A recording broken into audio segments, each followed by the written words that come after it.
I sponsored the poor school heartthrob Gu Yuan for 3 full years. On the day the college entrance exam results were released, my father booked the largest hotel in the city center to host a celebration banquet. I specially invited Gu Yuan. He pushed open the door at the height of the banquet.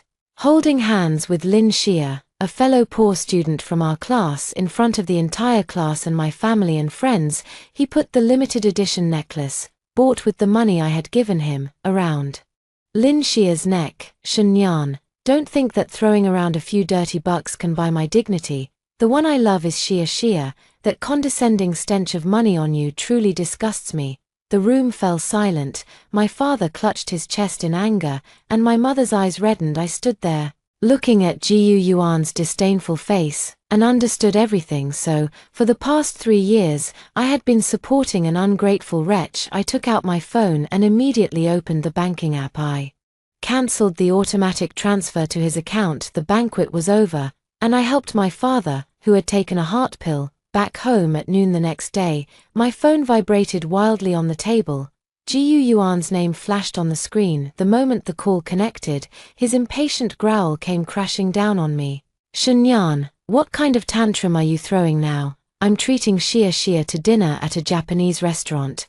Why does my card show insufficient balance? A wave of nausea surged in my stomach. 3 years he eats my food, wears my clothes, and uses my things. He even takes my money to please other women, yet turns around and shamelessly accuses me of throwing a tantrum. The card is suspended. My voice was flat. There was a 2-second silence on the other end of the line. Then an even greater fury erupted. What else can you do besides using money to force my hand? Do you think I'll beg you just because you cut off my card? I hung up directly and casually blocked the number. Turning around, I walked to the study and pulled out the sponsorship agreement my father had made him sign back then. The terms are clearly written in black and white. The funding is strictly limited to his personal tuition and basic living expenses. If it is used for any other purpose, I have the right to terminate it at any time and demand full repayment of any misused funds. At 3 in the afternoon, the door to my house was pounded with a deafening noise. My mother pulled the door open with a grim expression, and Gu Yuan stood outside, his face dark with anger. Lin Xia hid behind him, clutching the hem of his clothes with both hands, her eyes rimmed red. Shenyan, get out here. Gu Yuan pushed my mother aside and strode into the living room. What right do you have to cut off my living expenses? Is it because Xia scored 10 points higher than you on the exam, and you're jealous of her, aren't you? I sat on the sofa, watching his accusatory expression, a chill spreading through my palms. Get out, I pointed at the door. Shenyan, don't go too far. Gu Yuan gritted his teeth, veins bulging on his forehead. You only give me 5,000 yuan a month. That amount of money isn't even worth picking up off the floor for your family, yet you insist on using it to trample on my dignity. Lin Xia peeked out from behind him and spoke timidly. Nyan, don't blame brother Yuan. If you're angry, I'll take off this necklace and give it back to you. Don't take it out on his future. I stared at the Bulgari necklace worth 50,000 yuan around Lin Xia's neck. That was the extra money Gu Yuan had asked from me last week, under the pretext of buying pre-exam tutoring materials and upgrading his computer. 5,000 yuan. My mother let out a cold laugh, directly pulling open the drawer and slapping a thick stack of bank transaction records onto Gu Yuan's face. The edge of the paper grazed his cheek, leaving a red mark, and scattered all over the floor. Gu Yuan, put your hand on your heart and count. How much blood have you sucked from our family in these 3 years? Gu Yuan lowered his head, his gaze sweeping over the bills on the floor. They were densely covered with records of high-end sneakers, the latest electronic products, and expenses from various upscale restaurants. His face turned the color of liver, and his hands clenched into fists. These were all given to me voluntarily by Shenyan. She insisted on shoving them into my hands. He lifted his head, his eyes filled with an unyielding resentment. I never asked for them. People like you, the rich, just love to condescendingly hand out charity to others to satisfy your own vanity. I stood up and walked a few steps to him, raising my hand. I used all my strength to slap him across the face. The crisp sound of the slap echoed through the living room. Jiu Yuan's head turned to the side from the blow, and a trace of blood seeped from the corner of his mouth. "You hit me," he covered his face, staring at me in disbelief. "This slap is for your ingratitude and shamelessness." I looked him straight in the eye. "Jiu Yuan, from today onward, our two families are completely done with each other. Take your pride and dignity and get out of my house." Lin Xie screamed, lunged over to cover Jiu Yuan's face, then turned around and glared at me fiercely. "Shen Yan, you're too vicious. Brother Yuan got into the best university in this city, Nanda, and you're simply not good enough for him." Jiu Yuan shoved Lin Xie aside and stared straight at me. There was not a trace of regret in his eyes, only the fury of being exposed in public. "Shen Yan, you will regret what you did today. Without you, I, Jiu Yuan, can still live a decent life." He roughly grabbed Lin Xie's wrist and rushed out the door without looking back. The door slammed shut, shaking dust loose from the doorframe. I leaned against the wall, utterly drained, my chest heaving violently. My mom walked over and gently put her arm around my shoulders with concern. "An ungrateful wretch like that. Better to cut ties early and cleanly." I closed my eyes and nodded heavily. In early September, new students reported to Nanjing University. Nanda is the top-tier double first-class university in this city. Jiu Yuan could have gone to a better school, but he insisted on choosing Nanda just to stay in the same city as Lin Xie. Coincidentally, I also got into the School of Management at this university. Calling it a coincidence isn't entirely accurate. On the naming plaque of the business school building at Nanda, the 4 characters Shun Group are engraved. The entire commercial street at the east gate of the university has my father's name on the title deed, in the annual donation list of the Board of Trustees. The Shun Group has ranked first for 8 consecutive years. Jiu Yuan was not unaware of this, he simply chose to ignore it. On the morning of registration day, Jiu Yuan and Lin Xie took a bus together to the city center. When passing by the commercial street near the east gate of the school, Lin Xie pulled Jiu Yuan to a stop in front of a boutique clothing store. In the window display was a white floral dress, priced at 3,800 yuan. "Ji, look at this dress, I'd look great in it." Lin Xie clung to Jiu Yuan's arm, her voice syrupy sweet. "Wearing a new dress on the first day of school. How impressive." Jiu Yuan stared at the price tag, his Adam's apple bobbing. 3,800 a month ago, he wouldn't have even blinked. He would have just swiped Shen Yan's card, but now, all he had left in his pocket was the 4,000 yuan his mother had scraped together from the village and sent to him. That was his entire living expenses for the semester. Xie, let's talk about it after I find a part-time job in a few days." He evaded vaguely. Lin Xie's expression immediately darkened. "Didn't you say last time that you wanted to make up for my back-to-school gift, that Bulgari piece we pawned for tuition, and you said you'd compensate me?" Jiu Yuan was silent for a moment, but his gaze drifted toward a navy blue suit in the men's clothing store next door. "That suit is priced at 4,200. He thought about the student union interview after school started. He couldn't show up in these cheap street stall clothes and embarrass himself. "Xia, your dress isn't urgent," he said cautiously. "I actually need a formal suit for the student union interview." "You want to buy a suit?" Lin Xie's voice suddenly rose, and she shook off his hand. "Jiu Yuan, now you can't even bear to buy me a dress. When you were spending Shen Yan's money, you weren't like this." These words pierced like a needle, hitting Jiu Yuan's most sensitive nerve. His face instantly flushed red, and he lowered his voice. "Keep your voice down. That was then. This is now. The card's been frozen, and I only have this much on hand." "Then go beg Shen Yan." Lin Xie stomped her foot.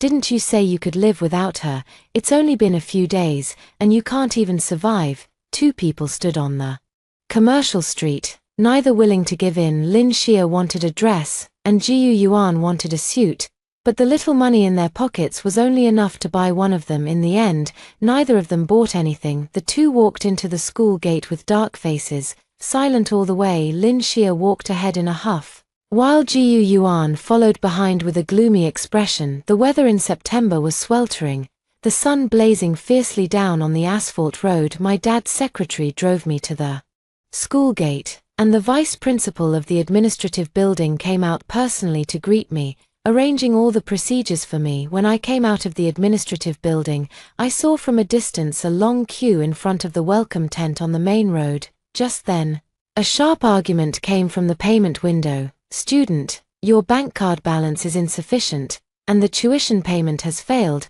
There are many other students waiting in line, so please step aside and sort it out first." The voice of the cashier teacher carried a hint of impatience. I looked up and saw Jiu Yuan, wearing a faded old t-shirt, standing stiffly in front of the payment window. He clutched the bank card I had cancelled, veins bulging on the back of his hand. Lin Xia stood beside him, frantically rummaging through her backpack with an anxious expression. The surrounding freshmen and parents cast strange glances their way, whispers reaching his ears. Jiu Yuan's face turned pale and then flushed, his back stiff. As he stood frozen in place, caught in a dilemma, I didn't plan to go forward, so I turned and walked toward the dormitory. It wasn't until they were queuing to pay, the alert sound of insufficient balance in their cards, that they were temporarily pulled back to the same front. Yet this front was only aimed at me. The moment Lin Xia looked up and saw me, her eyes lit up, then she quickly put on a tearful expression and rushed over to me. "Shenyan, you finally showed up." Lin Xia's voice deliberately rose, instantly drawing the attention of everyone around. "Even if you failed to chase after Yuan Ge, even if your love turned to hate, you can't be so ruthless." She pointed at my nose, tears streaming down her face. "Brother Yuan got into Nanjing University on his own merit. To force him to be with you, you actually used your family's connections to block his student loan." A collective gasp erupted from the crowd. Countless eyes fell on me, filled with condemnation. Jiu Yuan then walked over, straightened his back, and looked down at me with a contemptuous gaze. "Shenyan, put away your dirty tricks. Let me tell you, even if I have to drop out of school today and carry bricks at a construction site, I will never bow down to you." His words were resolute, directly portraying himself as a poor but proud student who could not be bent by force. A few senior students nearby had already begun to frown, accusing me of bullying others with my power. Watching this pair's dramatic performance, I almost burst out laughing. Using my family's connections to block his loan. If my family wanted to lift a finger, he wouldn't even be able to step through the gates of Nanjing University, but I couldn't be bothered to explain any of that. I pulled a thick file folder from my backpack and slapped it against Jiu Yuan's chest with a sharp crack. The document bag fell to the ground, its contents spilling out: a stack of high-definition photos and several lawyer-stamped documents. "Take a good look before you spew your filth." I crossed my arms, staring at him coldly. "Jiu Yuan, your student loan was denied because your name is linked to spending records that exceed the poverty-stricken student criteria." My toes pressed against a photo on the ground of Jiu Yuan swiping a card at a luxury goods counter.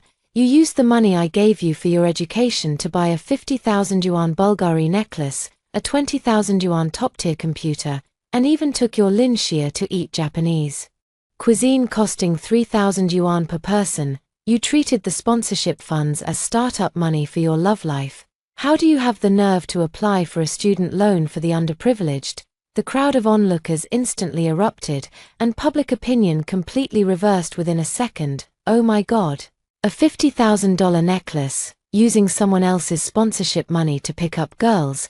Does this guy have any shame? He was acting so high and mighty just now. Someone whispered. The heiress of the Shun Group, that's one of the top 3 companies in this city. He spends a few thousand of her money on a necklace, which is pocket change to her.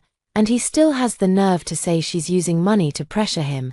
Exactly. If she really wanted to mess with him, would she need to go about it this way? One phone call would be enough. Jiu Yuan's face completely lost its color. He crouched down in panic to pick up the photos from the floor, his hands trembling so much that he couldn't hold the paper. Lin Xia's face also turned pale. She instinctively covered the collar of her neck.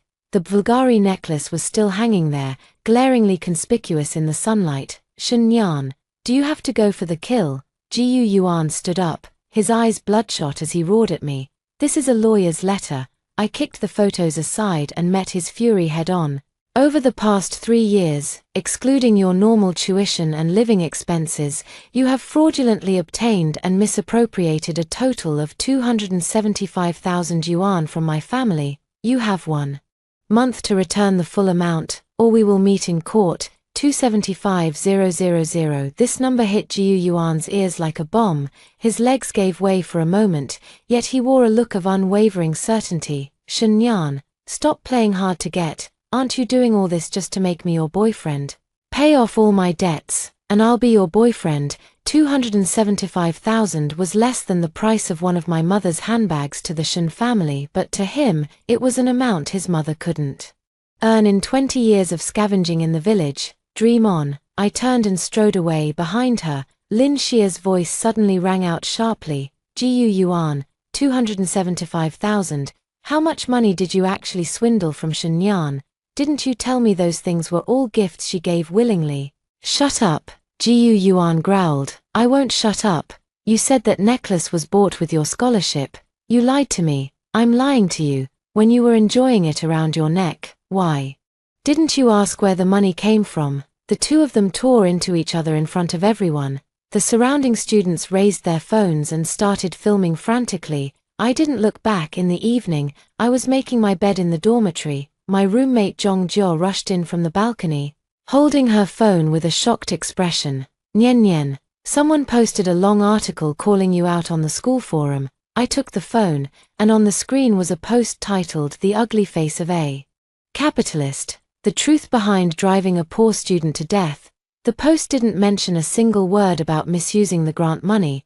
The entire piece was a condemnation of how I used money to pressure him, forcing him to bow his head, and even fabricating lies that I tampered with evidence to cut off his loan. Below, hundreds of comments had already piled up in a war of words. I scrolled down a few pages and found that the post was also laced with malicious speculation about my family, claiming that the Shun Group's money was dirty, that my father made his fortune by exploiting workers, and that funding Jiu Yuan was merely to buy an obedient pet. The wording between the lines was sharp and precise, not something Jiu Yuan's straightforward personality could have written. It goes without saying who did it. Zhong Jiao's face flushed with anger. This is disgusting. Nian Nian, your family donates millions in scholarships to Nanda every year, and this kind of person spends your money on booze and fun, then turns around and bites the hand that feeds you.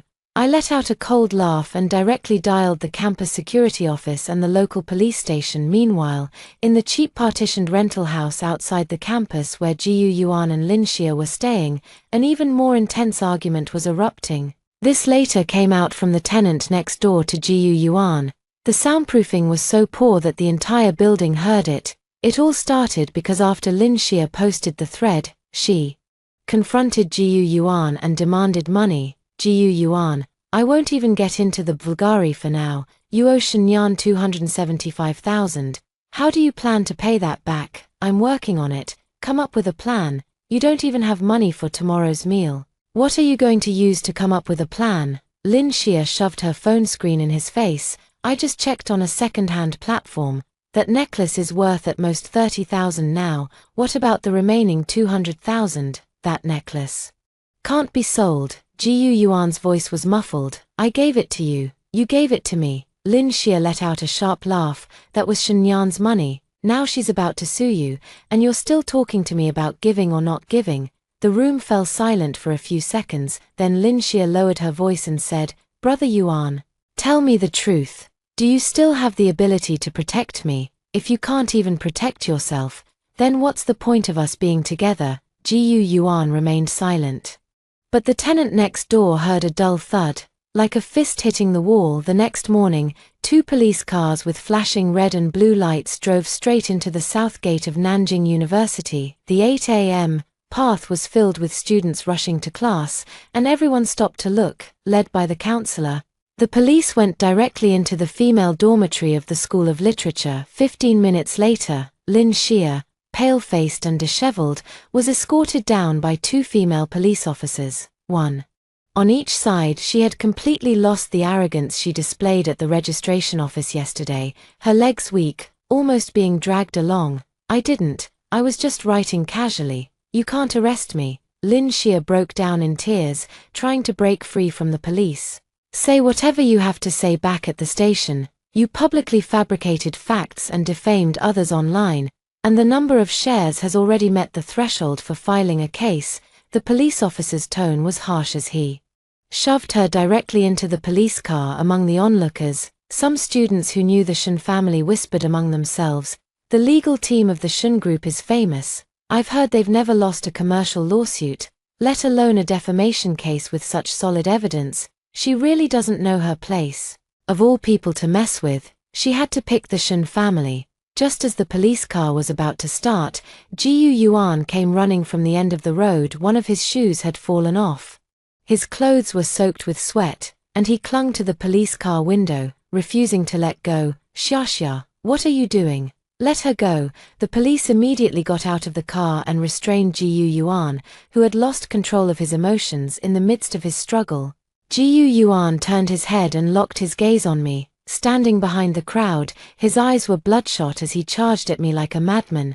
"Shen Yan, it was you, wasn't it? Why are you so vicious?" He reached out to grab my collar, but was shoved away by my roommate Zhong Jiao. I took half a step back, watching his disheveled state. "She slandered and defamed me, damaging my reputation. I reported it to the police to protect my rights. Reasonable, justified, and lawful. Jiu Yuan, adults must pay the price for their actions."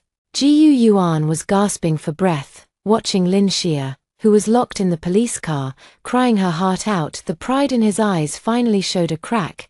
"Nian Nian, I'm begging you." His voice suddenly softened, tinged with pleading in front of hundreds of watching students. He gritted his teeth and bent his knees. "All the mistakes are mine. Xia is frail and can't handle being detained. Drop the case, I'm begging you." The crowd of onlookers let out low, mocking murmurs. "Now you know to beg for help. Why didn't you think about the consequences when you posted those rumors? Living off a woman and actually finding true love out of it. How disgusting." These words reached Jiu Yuan's ears without missing a single syllable. His face alternated between pale and flushed, and the humiliation made his entire body tremble uncontrollably. "Withdraw the case." I looked at him, his demeanor that of a groveling beggar. "Fine." I lifted my chin. 275,000, transferred into my account right now. Settle this debt, and I'll consider writing a letter of understanding. Jiu Yuan stood frozen in place, the color draining completely from his face. Where is he going to get over 200,000? Lin Xia's 50,000 necklace had already been pawned off cheaply by them to pay the tuition, and now he can't even afford the meat dishes in the cafeteria. In the end, the police car drove away from the campus with its siren wailing. Jiu Yuan collapsed onto the ground, staring in the direction where the police car had disappeared, his 10 fingers digging into the cracks in the concrete floor. In mid-October, I celebrated my 20th birthday. My father wanted to throw me a birthday party and let me choose the venue. I picked the top floor of that club. The private room was dazzling with lights, and the champagne tower refracted brilliant rays. Many wealthy young mans from Nanjing University who had crossed paths with me were invited. I was dressed in a haute couture gown, surrounded by a crowd of admirers like the moon encircled by stars. At 8 o'clock in the evening, the door to the private room was pushed open from the outside. 2 waiters walked in, pushing a pure silver dining cart. The person at the front, holding a decanter, had a hunched back and kept his head deeply lowered as he walked to the table to pour the wine. My gaze fell on his hands. Those hands had become much rougher, with several red marks from oil splatter burns on the back. The moment he looked up, our eyes met. Jiu Yuan's pupils suddenly dilated, and his body froze. The crystal decanter in his hand suddenly jolted, splashing crimson wine onto the table. "How do you do your job?"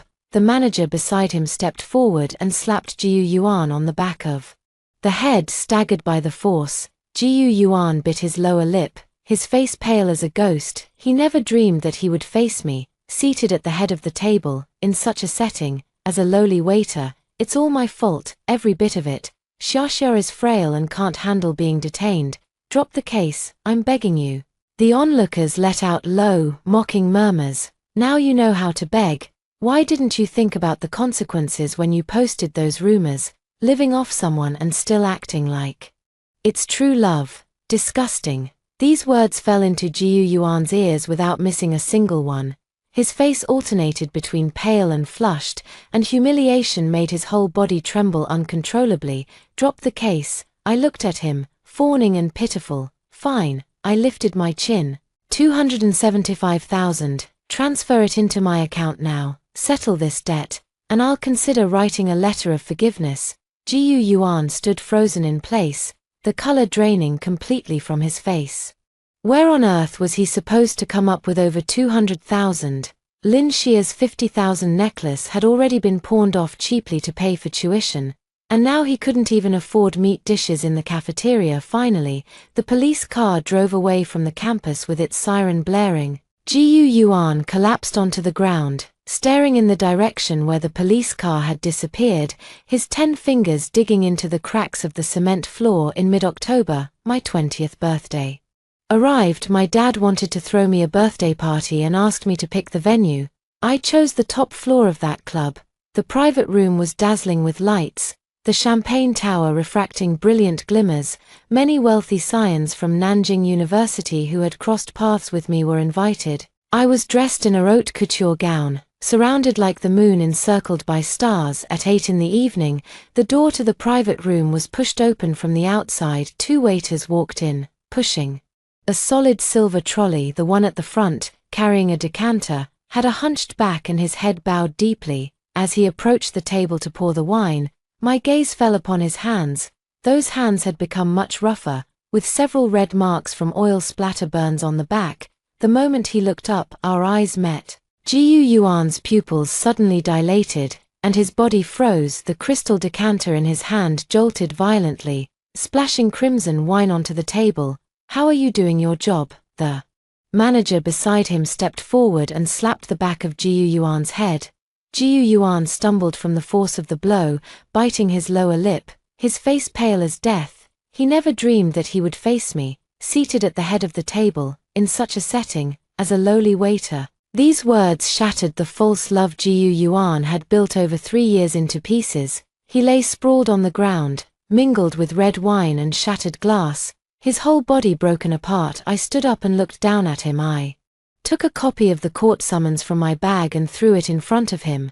The money you owe me. Court is the day after tomorrow. As for the wine you smashed, you can settle that with the club yourself. With that, I took my father's arm and walked out of the private room under the gaze of everyone. Behind him came Jiu Yuan's heart-wrenching howl. Over the next half-month, Jiu Yuan fully experienced what it meant to be besieged on all sides. The club owner directly sent people to block him at school, demanding he sign a sky-high IOU. He was driven to a dead end, unable to even attend classes, hiding and fleeing every day. After the counselor repeatedly tried to talk to him with no results, the school issued an ultimatum: if absences exceed 1/3 of the total, all eligibility for this year's honors will be revoked, and a demerit will be recorded. Failing the final exam will result in direct dismissal. At the end of November, the city experienced a rare severe rainstorm. The icy rain felt like needles piercing the skin. At 9 in the evening,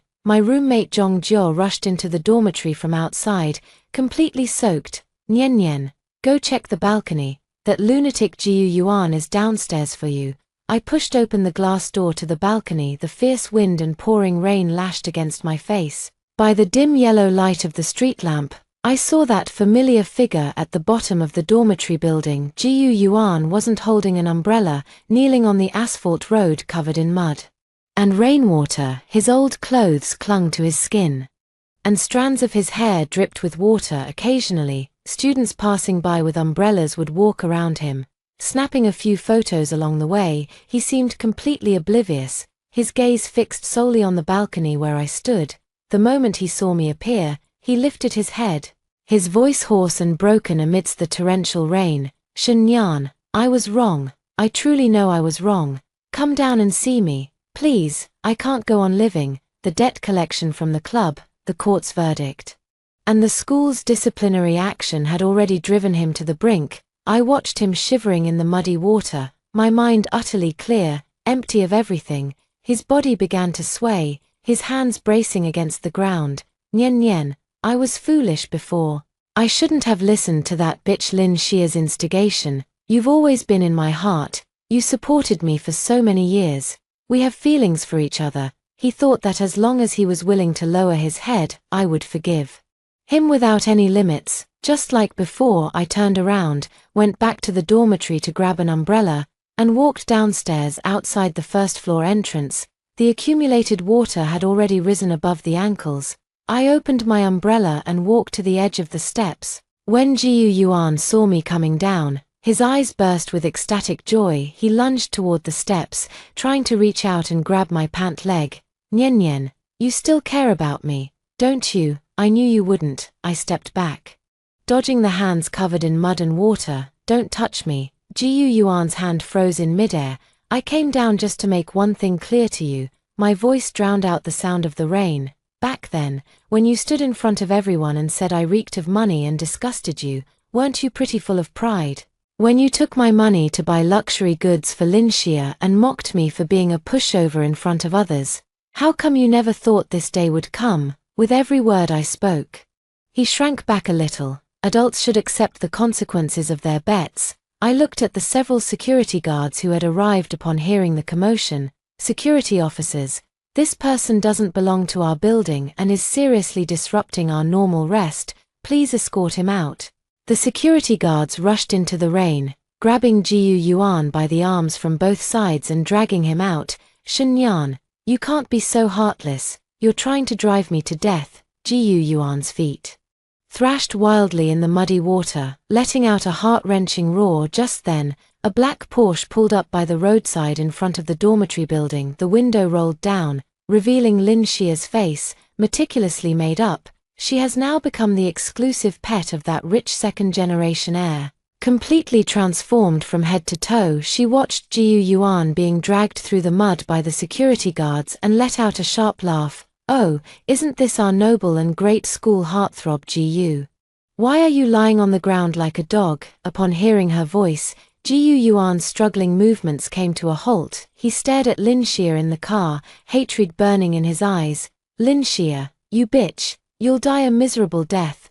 Lin Xia rolled her eyes and raised the car window. The Porsche sped away, splashing a puddle of muddy water all over Jiu Yuan's face. I turned and walked back to the dormitory building without looking back. I thought the storm had washed everything away, but I never expected that Jiu Yuan still had one last trump card. At noon the next day, I had just finished class and was walking out of the college building. A middle-aged woman in coarse clothes with graying hair rushed out from the side. She dropped to her knees with a thud at my feet and wrapped her arms around my calf. Miss Shen, great benefactor Shen, I beg you, please have mercy and let my UNZ go.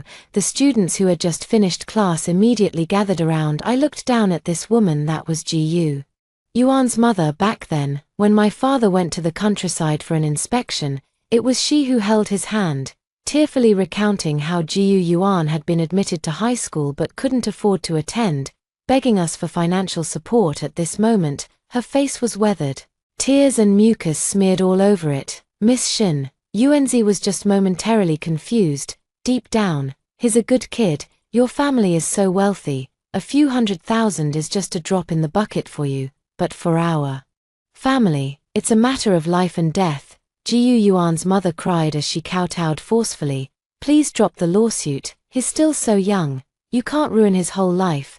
Just think of it as us slaving away for you in the countryside to earn some good karma. A classic case of emotional blackmail. Using the identity of the weak, kneeling in public to force me into compromise. A few students who didn't know the truth had already started whispering among themselves, thinking I was being too ruthless.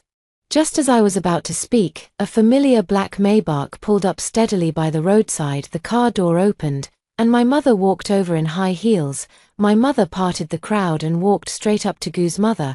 Let go of my daughter. Her voice was soft, yet brooked no resistance. Gu's mother froze for a moment, looked up at my mother's expensive business attire, and instinctively let go. My mother pulled me behind her, took a thick document envelope from her handbag, and threw it at Gu's mother's feet. The good kid you said made a momentary mistake, used the money we supported him with to buy a 50,000 yuan necklace for another woman at the mall without even batting an eye. Didn't you say he couldn't even afford a meal? Look at this. Japanese cuisine costing 3,000 per person, and he eats there 3 times a week. Mother Gu frantically picked up the scattered documents, and upon seeing the clear photos of the purchases and the amounts on the bills, she froze. Completely, she had spent her whole life scraping a living in the countryside. She had never seen such astronomical figures before. Impossible. Yuenzi told me that all the money went to tuition, and he only eats pickled vegetables and steamed buns every day. Mother Gu's lips trembled. Tuition. My mother sneered. Your son is being chased by debt collectors right now because he smashed someone's hundreds of thousands worth of liquor at a nightclub. How do you plan to fill this hundreds of thousands hole? These words shattered Mother Gu's last psychological defense. She let out a distorted scream and collapsed to the ground. Just then, Gu Yuan came running from a distance. He saw the bill on the ground, his face turning pale, and reached out to pull his mother. Mom, don't listen to them. I didn't. Slap. A loud slap echoed at the school gate. Gu's mother used all her strength to strike Gu Yuan across the face. You beast, you've disgraced the entire Gu family. Gu's mother beat her chest and stomped her feet, wailing loudly. Every day I scavenge through the village to support your education, and you use the money given out of kindness to get involved in this trash. Have you no shame? She stood up, madly hitting and biting Gu Yuan. Gu Yuan was beaten back repeatedly, not daring to fight back, utterly humiliated. The watching students jeered and raised their phones to record the scene. So that's what it is, using the sponsorship money to chase girls. No wonder he's being chased for debts. The Shen family must have had the worst luck, sponsoring such an ungrateful wretch. My mother cast a cold glance at the mother and son, then took my hand and turned to walk toward the car. From today on, don't come bothering my daughter again, otherwise, the next time we meet will be at the detention center.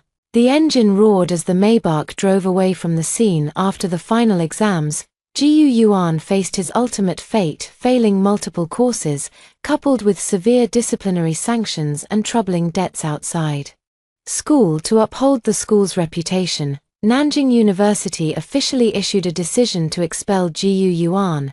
The day the red-headed official notice was posted on the bulletin board, Gu Yuan completely fell apart. On the last day of winter break, I was waiting at the school gate for a ride-hailing car to the airport. Over the past 6 months, I had devoted myself entirely to my studies, earned the national scholarship, and joined the school's top business competition team. Senior Lu Qi, who was in the same group as me, happened to be on the same flight and was standing nearby, holding my suitcase for me, looking down at my phone, replying to messages in the team group chat. A large shadow fell over me. I looked up, and Gu Yuan was standing in front of me. He was thinner than 2 weeks ago, his cheeks sunken, dark circles under his eyes, his clothes tattered and reeking of a sour stench. He was carrying a worn-out snakeskin bag, clearly having been kicked out of the dormitory. Shenyan.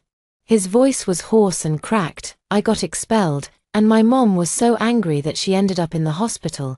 Are you satisfied now? He stared at me with an almost obsessive look, trying to find sympathy on my face. I put away my phone and looked at him expressionlessly. This is your own choice. It has nothing to do with whether I'm satisfied or not. Gu Yuan's face twitched violently, and he suddenly lunged at me. I'll kill you. You ruined my life. He let out a desperate roar before he could even touch the hem of my clothes. Lu Qi grabbed Gu Yuan's wrist and shoved him away with force. Gu Yuan stumbled and fell into the snow. Lu Qi stood in front of me, tall and imposing, his black coat crisp and straight, his eyes coldly fixed on the man on the ground. Try touching her again, and see what happens. Gu Yuan sat in the snow, looking disheveled. He looked at the dazzling Lu Qi, then at me, who was being shielded behind him. Lu Qi's family background, appearance, and abilities, every aspect outshone him. The last flicker of madness in his eyes was completely extinguished under this contrast. He finally realized, without him, I lacked nothing and he had nothing left. Gu Yuan opened his mouth, but couldn't make a sound. He lowered his head, dragged the worn-out burlap bag, and limped into the wind and snow. 3 years later, the city's largest high-tech industrial park project has successfully topped out. As the representative of the Shen Group stationed at the project, I inspected The construction site in a professional suit and a safety helmet, surrounded by several senior executives. The summer sun was scorching. In the distance, a group of workers in dirty reflective vests were carrying steel bars under the blazing sun, walking over to a scaffolding. The foreman was loudly scolding a slow-moving worker. "What are you doing? Haven't you eaten? You can't even stack this brick properly. Your end-of-month bonus is gone." The scolded worker lowered his head, repeatedly bowing and apologizing. I'm sorry, I'll redo it right away." That voice fell into my ears, and my steps paused for a moment. I turned my head, my gaze crossing the crowd and landing on the worker's face. His face was covered in dust and sweat, his skin tanned dark and rough, and his once straight back had long since become hunched. It was Gu Yuan. He seemed to have sensed something too and lifted his head. Their eyes met. The brick in his hand slammed down onto his own foot with a loud thud, yet as if he felt no pain. He just stared at me blankly, looking at the impeccably dressed elites surrounding me, and at the blueprint in my hands. He frantically raised his hands, covered in calluses and black grime, to shield his face, then turned and scrambled into a dark corner. "Mr. Shun, what's wrong?" the assistant beside me asked softly. Noticing I had stopped, I withdrew my gaze. "It's nothing, I misread." I turned my head and continued walking forward. Behind me, Gu Yuan hid behind a concrete pillar, two streams of murky tears mixed with sand and mud sliding down his face, but he dared not make a sound because once he delayed his work, the foreman would deduct his only wages. That was his means to repay the debt that could never be fully settled. Next, let's listen to the next story in my past life. On the day of the college entrance exam, the entire class of 43 people made a scene, insisting on being late together, forcing the exam site to change their waiting room for them. I desperately tried to stop them, screaming until my throat bled, pushing them one by one through the school gates. They entered the exam hall. I became the villain. Later, Shu Li broke her leg, Juyu smashed my phone, and the whole class locked me in the abandoned equipment room. The light seeping through the crack in the door dimmed inch by inch. When I opened my eyes again, I had returned to the day of the college entrance exam. In the class group chat, Shu Li had sent another voice message. "Linji, you're the class monitor, you take the lead. Let's all enter the exam hall late together and show them that students aren't pushovers." I looked at the screen and smiled. Then, without hesitation, I left the class group chat. "Good luck with your rebellion." The phone buzzed against my ear, Shu Li's voice cutting through like a needle. "Linji, did you hear me? You have to step up today. You're the class monitor. If you don't lead, who will?" I opened my eyes. The water stain on the ceiling was still there. June 7th, 6:27 in the morning. Outside, the screech of an electric bike's brakes, the greasy smell of the breakfast stall downstairs seeping through the window cracks, mixed with the sweetness of soy milk, churning my stomach. On the phone screen, class group messages kept piling up. "Shu Li, the old building has no air conditioning. Why should our class wait there for the exam?" "Shu Li, the neighboring school's in the new building, and we're supposed to take the crap." "Shu Li, everyone, don't be scared, we're not skipping the exam. We'll just go in 10 minutes late. The exam center won't dare to not let us in." "Juyu, I support Shu Li." "Juyu, Linji, you're the class monitor, don't play dead." "Hinyan, will we be late?" "Shu Li, no, I calculated the time. We arrive at 7:50, exam starts at 8:30, only 10 minutes late to the waiting room." Someone spammed, "Shu Li's right, anyway, the law doesn't punish the many, Linji, say something." I stared at the phrase "the law doesn't punish the many," pressing my thumb against the screen, the edge of my nail turning white. "The last life was like this too," Shu Li cried in the group, saying the school was biased, that being assigned to the old building for the waiting area meant we were treated as a trash class. She went live, holding her phone, aiming the camera at the lens, claiming to speak up for the ordinary students. Juyu was the first to step up, slamming the table and shouting at me, "Linji, aren't you the best at managing things? If you don't handle this, you're on the school's side." I handled it. I ran to the assembly point, shoved through the crowd, snatched the selfie stick from Shu Li's hand, and begged them not to cause trouble. I knelt on the steps to block the bus door, scraping the palms of my hands on the concrete. In the end, 43 of us got into the exam center by 8:14. They passed their exams. I got cursed out for the entire summer. Shu Li tripped on the stairs herself, fracturing her ankle. She said I pushed her. Juyu led a group to corner me and smashed my recording phone into the drain. When the admission results came out, they dragged me into the school's abandoned equipment room. The door was locked from the outside. Inside, there were moldy mats, rusty iron racks, dust choking my throat. I banged on the door until the cracks between my fingers split open. Juyu said through the door, "Linji, you're so good at managing things. Why don't you manage yourself?" Shu Li cried outside. I didn't want it to come to this either, but you owe the whole class an apology. By the third day, the voices were gone. By the fourth day, the light was gone too. I died next to a pile of rotten foam mats, my mouth full of the taste of blood. The phone buzzed again. Juyu was calling. I answered, put it on speaker, and used my other hand to start recording. "Linji, you finally picked up." Juyu's voice slammed out of the earpiece.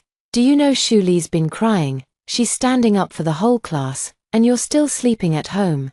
I sat up, my feet hitting the floor, the cold making my toes curl. "She's crying. What's that got to do with me?" There was half a second of silence on the other end. Juyu's voice shot up. "What did you say?" I pulled on my school uniform jacket, the zipper clicking through its teeth. I said, "She's crying. What's that got to do with me? If she wants to be late to the exam center, that's her choice. If you want to go with her, that's your choice. Don't drag my college entrance exam into proving something for her." Juyu's breathing got heavier. "Linji, when did you become so selfish?" I laughed out loud. My throat was dry, the laugh scraping painfully. "From the day you locked me in, they didn't understand. Stop with that cryptic nonsense. Get to the school gate now, right now. The whole class is waiting for you."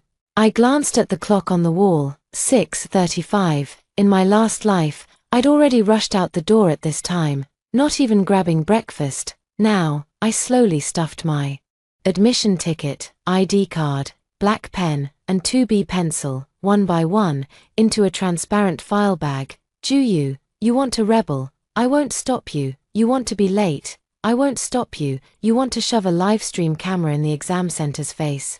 I won't stop you either, but don't mess with me." Juyu laughed coldly. "You think you can wash your hands of this? You're the class monitor. If the whole class gets into trouble, you're not getting out of it." I saved the recording, naming the file June 7th 6:35 Juyu threat. "Then let's see." I hung up. The group messages were still jumping. I opened the class group. Shu Li sent the last voice message. She was sniffing, her voice soft and sticky. "Linji, I know you've always had it in for me, but today isn't just about me. If you have any conscience left, come help everyone." I opened the group settings, left the group.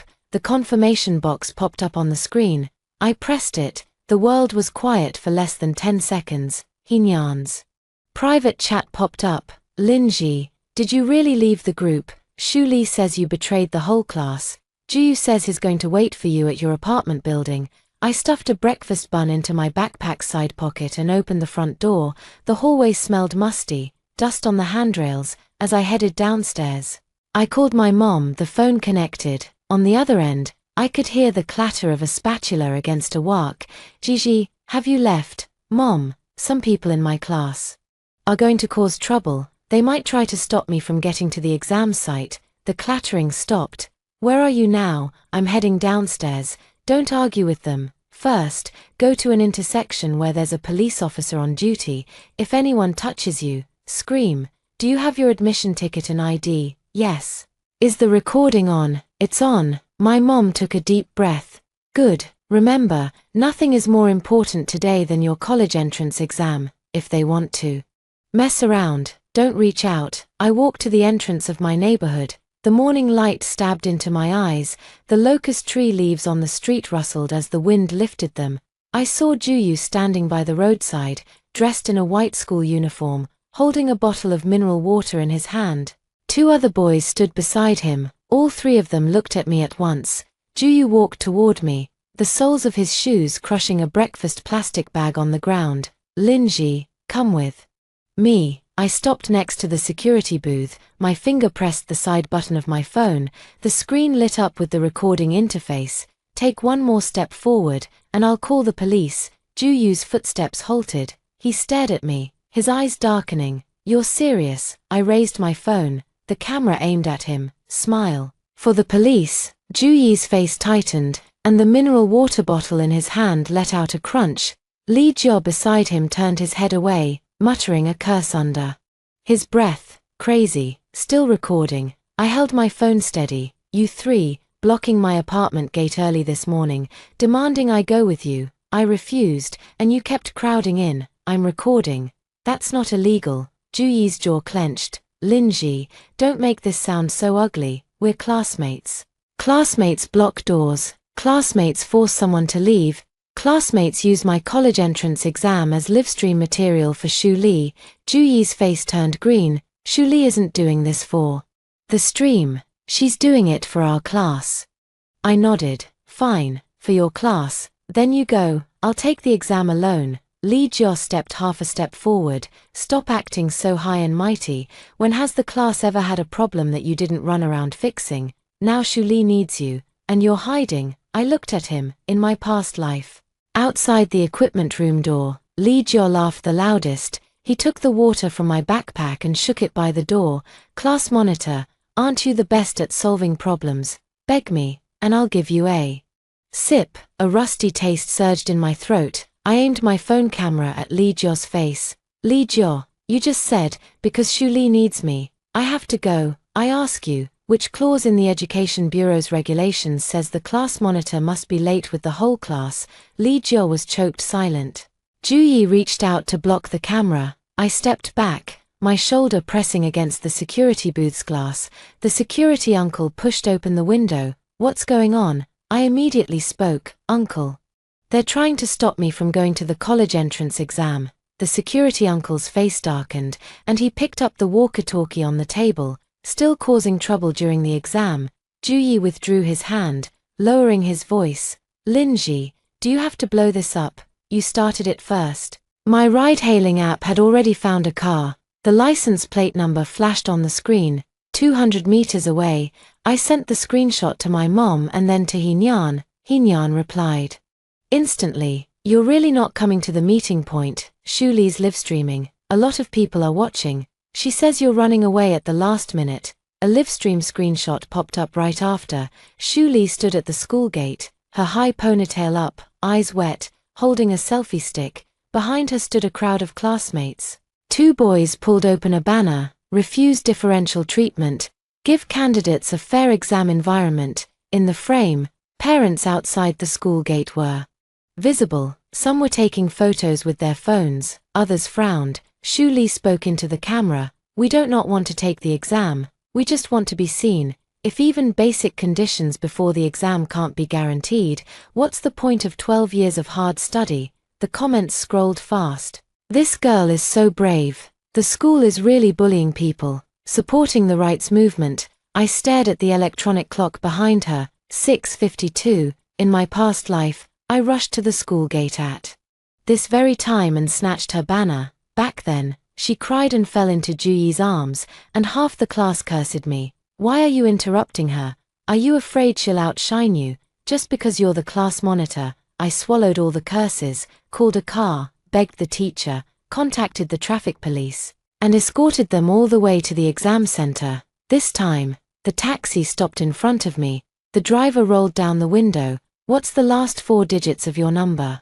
I opened the car door. Juyi stepped over in one stride, grabbing the edge of the door. Linji, you can't leave. I looked at his hand. In my past life, this hand smashed my phone. The screen cracked like a spiderweb, and the recording cut off abruptly. I suddenly raised my voice. Someone stopping a candidate from going to the exam. All the parents sending off their kids at the intersection turned to look.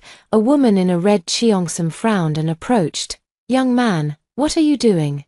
It's the college entrance exam today. Are you blocking someone? Juyi's hand froze. Lee Jo pulled him. Brother Yi, forget it.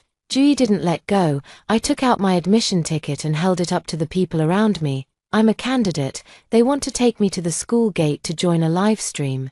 Not let me go to the exam center. I've already recorded audio and video. The woman immediately stepped between Ju-yi and me. Miss, get in the car. I'd like to see who dares to stop you. The driver also leaned out. Hurry up, don't waste time. Ju-yi stared at me, his eyes like they wanted to gouge out flesh. Linji, if you leave today, the whole class won't let you off. I bent down and got into the car. As the door closed, I said to him through the glass, in my past life, you didn't let me off either. The car drove off. Ju-yi's figure was left behind. My phone vibrated again.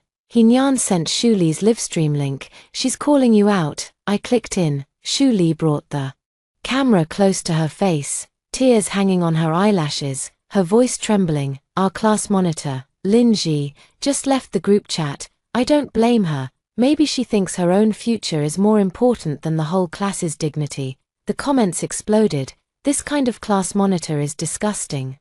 Backstabbing during the college entrance exam. Expose her. I stared at those words, my fingertips growing cold bit by bit. The next second, Shu-li spoke my full name.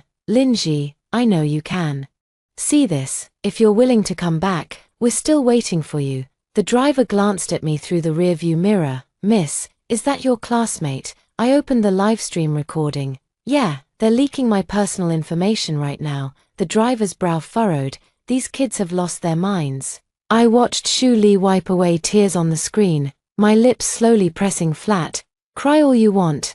Don't stop the camera. Every word you say right now will be recorded. 7:28 a.m. I arrived outside the exam center. The intersection was cordoned off with yellow tape. Police officers in uniform standing by the blue and white barriers. Parents crowded the outer perimeter.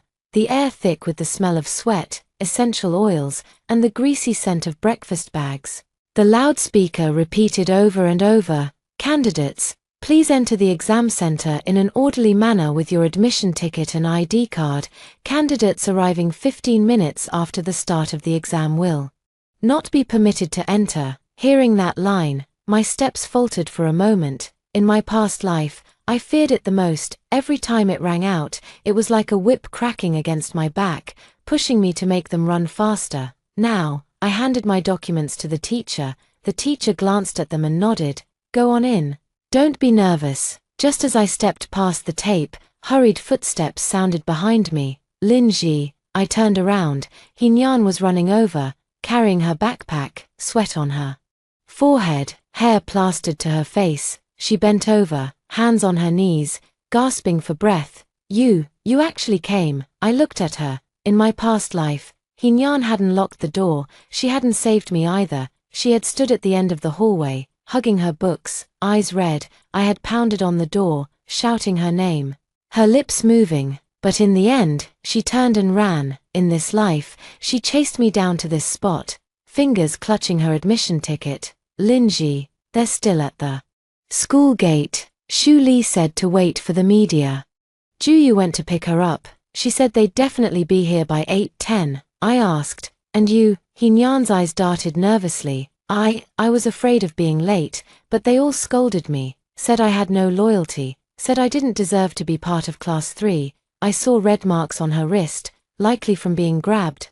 She wanted to come in, but she also wanted to go back. Her toes pointed toward the exam center, then toward the road. I didn't pull her. He-nyan, the rules are clear.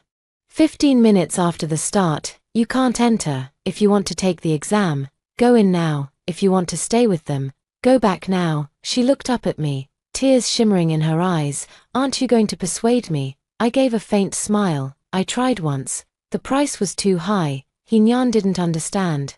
Her lips trembling. But they'll hate me. Then let them hate you. I held my phone up in front of her.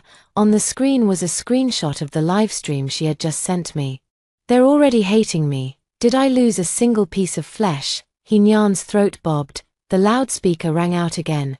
Candidates, please enter the exam hall as soon as possible. She suddenly closed her eyes tightly, gripped her backpack strap, and turned to rush into the exam center. After running a couple of steps, she looked back. Linji, I'm sorry. I didn't respond. I just watched her pass through security and stand in line. At least this time, she chose for herself, before handing my phone to the invigilator. I took one last look at the live stream. Shu Li and the others were already on the bus. The bus was packed with classmates. Someone was holding up a banner. Someone was making gestures at the camera. Juyu sat next to Shu Li, an arm protectively around her, his voice steady. Everyone, don't panic. It takes 20 minutes from school to the exam center. We're leaving at 7:50. We'll definitely be there by 8:10. Shu Li nodded. We're not late. We're just reasonably expressing our demands. The driver urged them to fasten their seatbelts. Comments in the live stream scrolled by. So inspiring. This is what youth should be like. What about that class monitor who quit the group? Shu Li looked at the camera, tears falling again. Linji has already entered the exam center. I don't blame her, but I hope she remembers that one person's grades shouldn't be built on the silence of the whole class. I almost laughed out loud. The invigilator reminded me, student, please turn off your phone and hand it in. I pressed the power button and placed it in the storage pouch. The moment my fingertips left the phone, the cicada noise outside the window drilled into my ears, sharp, long, piercing. I sat down at my seat. The exam time was written on the blackboard, 9:00 to 11:30. I felt a rough edge on the corner of the desk, a splinter pricking my fingertip. The small sting brought me fully awake. In my past life, I sat here, my hands trembling the whole time. My mind was filled with the image of Shu Li falling, Juyu's face as he cursed me, and halfway through writing the essay, my vision went dark. In this life, the answer sheet was laid out, the faint scent of ink, the invigilator's sound of unsealing the exam papers rustled. At exactly 9:00, the bell rang. I bowed my head and wrote my name. The pen tip landed, steady without the slightest tremor. At 9:03, the screech of a car braking came from outside the window. At 9:08, chaotic footsteps crashed into the hallway. At 9:12, someone shouted in the distance, "Teacher, we're candidates." At 9:15, the loudspeaker outside the exam center's gate rang out. Candidates arriving 15 minutes after the start of the exam will not be permitted to enter. At 9:16, screams seeped through the window cracks, stabbing into the exam hall. "Why won't you let us in? Our whole class is here. You can't ruin us." I gripped my pen and continued writing the reading comprehension answers. The bell for the Chinese exam rang, and the shouting outside had long since died down. I handed in my paper and stood up, my legs a little numb. In the hallway, hushed discussions buzzed. I heard a whole class was late together. They got blocked outside. No way, really. How dare you be late for the college entrance exam? Must have water in your head. I walked out carrying my transparent bag. The sun baked the ground white. Outside the exam site's cordon, a crowd was packed tight. I spotted Shu Li at once. She sat on the steps by the roadside, her school uniform skirt hem dusty, the banner in her hands trampled with footprints. Juyu stood in front of her, talking to a police officer. The veins on his forehead bulged, and his voice was hoarse. "We didn't mean to be late. Traffic jam on the way. A Livestream truck blocked the road. We were already at the gate, just 1 minute short." The officer flipped through his record book, arrived at the exam site gate at 9:16 and 32 seconds, 15 minutes after the exam starts. "No entry is allowed. This rule is clearly printed on the back of your admission ticket." Shu Li jerked her head up. "But there are 42 of us, not just one person.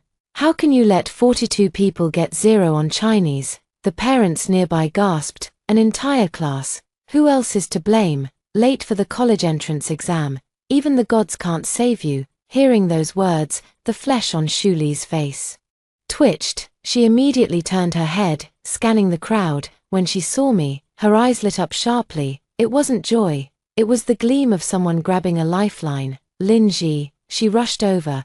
"Juyu also spotted me and strode up in a few steps." "Why didn't you wait for us?" I stopped inside the cordon.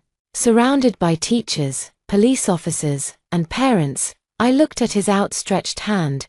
Juyu froze mid-reach. Probably remembering the video from this morning, he gritted his teeth. "You knew we'd be late. You knew the rules. You're the class monitor. Why didn't you remind us?" I let out a laugh. "I didn't remind you. Didn't you see the back of the admission ticket in the group chat? Didn't you listen at the school pre-exam meeting? The broadcast ran from 7:30 to 9:15. Are you deaf? Ju Yu was choked silent by my words. Shu Li clutched her chest, tears splattering onto her uniform. Linji, don't say that. We were emotional at the time. You're the calmest. You should have pulled us back, just like before. I looked at her. She was too good with words. In my past life, she was the same. She never said, I was wrong. She only said, you should. I asked, I did pull you. Did you listen? Shu Li was left speechless. Li Jiao pushed through from behind, eyes red. Stop pretending. You left the group chat this morning. Didn't you just want to see us mess up? I nodded. Yeah. The surroundings fell silent for a moment. Ju Yu's expression shifted. Shu Li's mouth twitched slightly, as if she'd finally caught me slipping.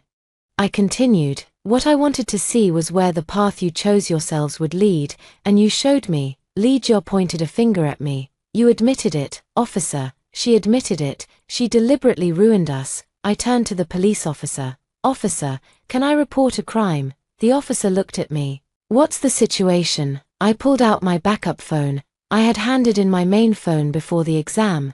The backup phone had been off, tucked in the inner pocket of my transparent bag, never connected to the internet, only storing local files. I opened the photo album. At 6:35 this morning, Ju Yu called and demanded I join their action. At 6:40, the three of them blocked my apartment gate. At 6:52, Shu Li livestreamed, calling me out by name and saying I betrayed the whole class. At 7:28, before I entered the exam site, He Nian told me they were still at the school gate, livestreaming, waiting for the media. I have recordings, videos, and screenshots of all this. The color drained from Shu Li's face. She tried to speak, but I played the first audio clip first. Ju Yu's voice came through the phone.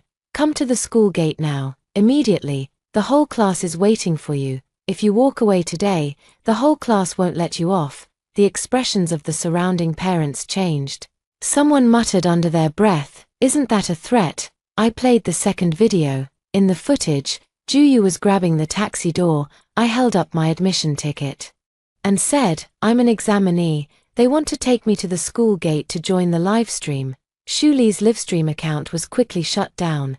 The reason was clearly written, leaking others' personal information, inciting minors to surround an examinee, and disrupting public order during the exam period. She stared at her phone screen, her fingertip constantly tapping to refresh. Each time the page turned gray, Ju Yu said in a low voice, let's go back to school first, we can't mess up the math exam this afternoon. Shu Li jerked her head up. Go back to school? You want me to go back like this? I didn't take Chinese. My parents will kill me. She grabbed Ju Yu's sleeve, her nails digging into the fabric. Go find Linji, make her delete the video, make her say it was a misunderstanding. Ju Yu looked at me. I was already heading toward the bus stop. He caught up, blocking my path, his voice very low. Linji, everyone's done for. Are you satisfied now? I looked at the bus stop sign. Move aside. What exactly do you want? Delete the video. Impossible. Make a public clarification. Also impossible. Ju Yu, your own livestream has a platform record. There's surveillance at the exam site entrance. The duty officers have records. Begging me now is less useful than going back to memorize math formulas. Ju Yu's jaw tightened, his eyes blazing with fire. You're really ruthless. I lifted my gaze. Not as much as you. He froze. I stepped forward, almost pressing against his chest, my voice dropping low. Ju Yu, remember this. From today on, every time you want to touch me, think about the morning's recording first, then think about whether I'll delete it or not. I won't delete it. I've backed it up 3 times. The bus pulled into the station. The doors opened, and cold air rushed out. I got on, dropped in the fare. Just before the doors closed, Shu Li's cries came from behind. Linji, come back. You can't leave. The bus started moving. Her voice was crushed under the tires. I sat by the window, opened my palm, and only then realized it was slick with sweat. It wasn't fear, it was my body remembering the door from the past life, remembering the darkness without water, without sound. Fingernails scraping across the iron door until they curled up. I closed my eyes. This time, The door is on their side that afternoon for math. They actually came. 42 people stood outside the exam site. Eyes swollen, lips pale, no banners, no live stream. Shu Li wore a mask, her head hung low. Juyu stared at me, dark circles under his eyes. I walked past them. Li Jia suddenly spoke. Linji, just you wait. I stopped. The two boys beside him immediately pulled him back. Don't say anything. Cameras are everywhere. I turned around, looking at Li Jia. Go on, I'm recording. Li Jia's neck bulged thick, a few curse words rolling in his throat, but his classmates covered his mouth. Shu Li looked up, her eyes full of hatred. She wasn't crying anymore. This was her true self. After her vanity shattered, what emerged wasn't regret, but the desire to drag others down with her. Before the math exam began, Hinyan sat diagonally behind me. She called out softly, Linji. I didn't turn around. Her voice dropped even lower. They said they're going to block you outside the exam site after it's over. Shu Li's parents are here. Juyu says you've ruined the whole class. I sharpened my pencil, wood shavings falling onto the scratch paper. Thanks. Hinyan sniffled. Are you scared? I watched the exam paper envelope being opened. I was scared before, after dying once. You're not scared anymore. She didn't ask again. The math paper was handed out. I wrote my name. And all that was left in my ears was the rustling sound of pencil tips scraping against paper. At 5 in the afternoon, the exam ended. I walked out of the testing hall and saw a crowd gathered far away at the exam site entrance. Shu Li's mother, wearing a floral dress, was slapping her thigh and shouting, "It's her, it's that class monitor." She deliberately ignored the classmates and caused my daughter to miss the Chinese exam. Juyu stood nearby, not stopping her. Shu Li leaned against her mother, her eyes swollen and shiny. She saw me, her lips moving. Mom, it's her. The next second, Shu's mother charged past the cordon, reaching out to slap me across the face. I wanted to dodge, my foot taking half a step back. Then a hand reached out from the side, directly grabbing Shu's mother's wrist. The duty officer's voice dropped low, attacking an examinee at the exam site entrance. Shu's mother struggled. She harmed my daughter. What's wrong with me hitting her? I raised my phone. The backup phone's screen lit up. Auntie. Say that again. Who are you going to hit? Shu's mother's mouth hung open, saliva clinging to her lips. Parents around us raised their phones. Shu Li finally panicked. Mom, don't say anymore. Too late. I pressed save that evening. Shu Li uploaded another video using her alternate account. She didn't show her face. The camera was aimed at a crumpled admission ticket, and her voice was hoarse, heavy with emotion. I admit, our methods today weren't mature, but there are 42 people in our class. How did it come to this? Lin, our class monitor, knew we were emotionally charged, yet she chose to leave the group, to stand by and watch, to record the video. She didn't break the law. But does that mean she did nothing wrong? Comments piled up beneath the video quickly. The law can't touch people who are cold-blooded. She's too good at protecting herself. Clearly not a good person. The whole class was late, but she wasn't. Isn't that suspicious? I suggest checking if she knew something in advance. I sat at my desk, the desk lamp casting a pale glow that bleached the edges of my exam papers. My phone kept vibrating. Unknown numbers called. Text messages popped up. Someone like you deserves to take the college entrance exam. You ruined 42 people. Why don't you just die? I stared at the last message, letting out a short, bitter laugh from my throat. I took a screenshot of the texts, blurred out the numbers, and sent it to my mom. 3 seconds later, my mom called. Gigi, don't reply. I know, your dad's already at the police station. I'll take the day off tomorrow for the exam, and we'll drive you. No need. Silence hung on the other end of the line. I gripped my pen, pressing my fingertip into the groove of the barrel. Mom, just wait at the perimeter. Don't argue for me. I can handle this. My mom's voice came out a little choked. You're still a child. Not today. I looked at the English vocabulary list spread out on the table. Today.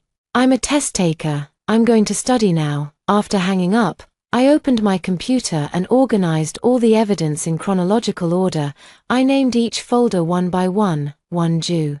Wei's phone threats 2 blockade video at the neighborhood 3 Shuli's livestream naming 4 blame shifting at the exam site entrance 5 Shu's mother assaulting a test taker 6 cyberbullying texts I didn't post them online, evidence isn't for arguing, evidence is a blade. A blade waits for the opponent to stretch out their neck. At 11:20, Hinyan messaged me, "They're re-cursing you in another group. Someone said they want to Photoshop your picture into a memorial photo. Lee Jo said they'll block you." After the last exam I took screenshots. The images came through one by one. The group was called Class 3 Antolin G Group. Ju Wei, isn't she so fond of recording? Ju Wei, let her record all she wants. Lee Jo, after the exam, she won't have police protection. Shu Li, don't act rashly. Shu Li, I don't want anyone else getting into trouble because of me. Immediately, people below comforted her. Li, you're too kind. It's all Linji's fault if she dares to show up. Tomorrow, we'll show her what the whole class means. I stared at the words don't act rashly and let out a faint smile. Shu Li never hands over the knife directly, she just places it on the table, then cries and says not to touch it. I saved the screenshots and forwarded them to my dad. My dad replied with 4 words. Already reported to the police. The next morning, 2 additional police officers were stationed outside the exam site.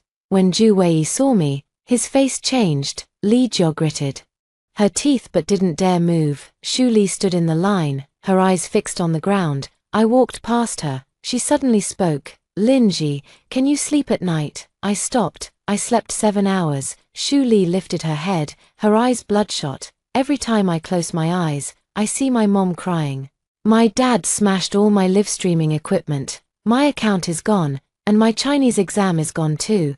Are you satisfied now? I looked at her cracked, dry lips. Shu Li, you've got it wrong. It was your dad who smashed your equipment. It was you who made yourself late. It was the platform that banned your account. It was the rules that stopped you from entering the exam hall. I just didn't kneel down to clean up your mess. Her chest heaved, her fingers gripping the admission ticket until the corner was crumpled and torn. You could have saved me. I took a step closer to her. I saved you in a past life. She froze, stunned. I didn't explain further. The broadcast rang out.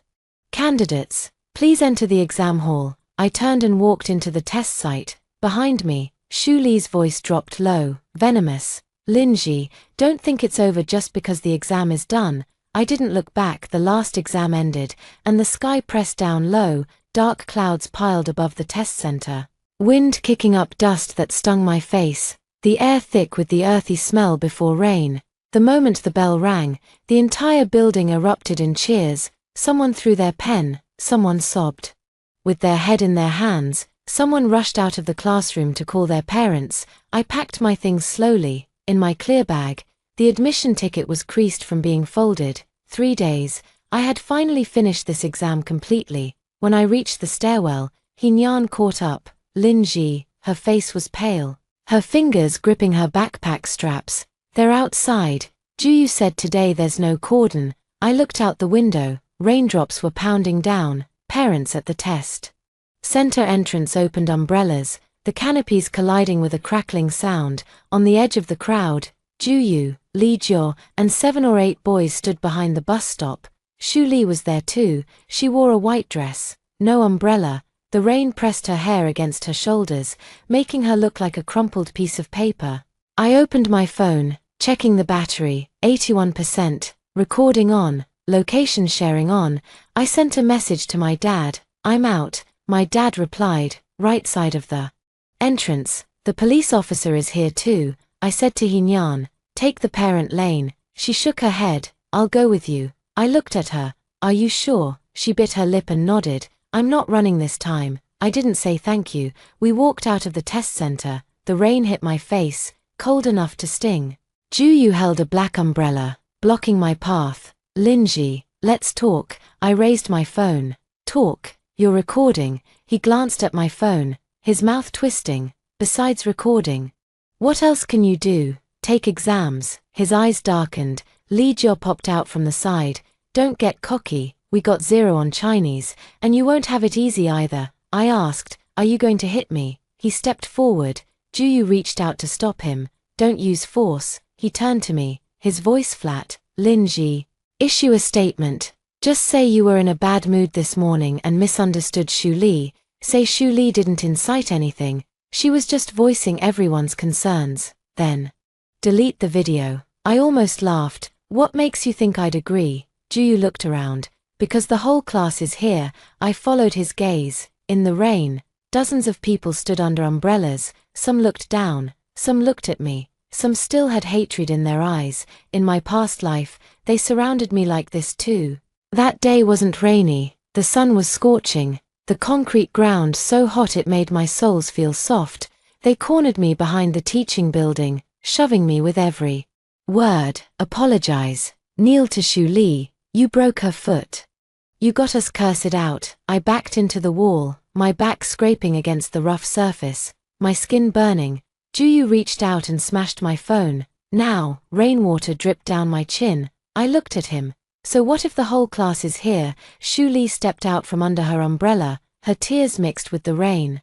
Impossible to tell which was which. Linji, I'm begging you. I really can't take this anymore. My dad said he'll make me repeat the year, and he won't give me money to run my account anymore. The other students' parents are all cursing me out. Just say one thing. Just one. That I didn't mean it. She reached out to grab my sleeve. I stepped back. Don't touch me. Her hand froze. The next second, her knees bent, and she started to kneel. The classmates around gasped. Juyu immediately caught her. Li, Shu Li cried, shaking him off. Let me kneel. I'll kneel to her. Isn't that enough? Linji, isn't this what you want? Her knees just touched the wet ground. I sidestepped. Don't kneel to me. Kneel to the rules. Kneel to your live stream. Kneel to your saying that the law can't punish the masses. Shu Li looked up, her eyes instantly filled with venom. She stood up abruptly, pointing at me and shouting, "You just want to drive me to death. You know exactly what my family is like. You know my parents only care about grades. You know that account is my only way out. And you still treat me like this." I held my phone closer. "Ah. You done?" She lunged to grab it. Juyu didn't stop her. He Nyan screamed. The umbrella hit the ground. The moment Shu Li's fingers touched the edge of my phone, a hand from the side grabbed her arm.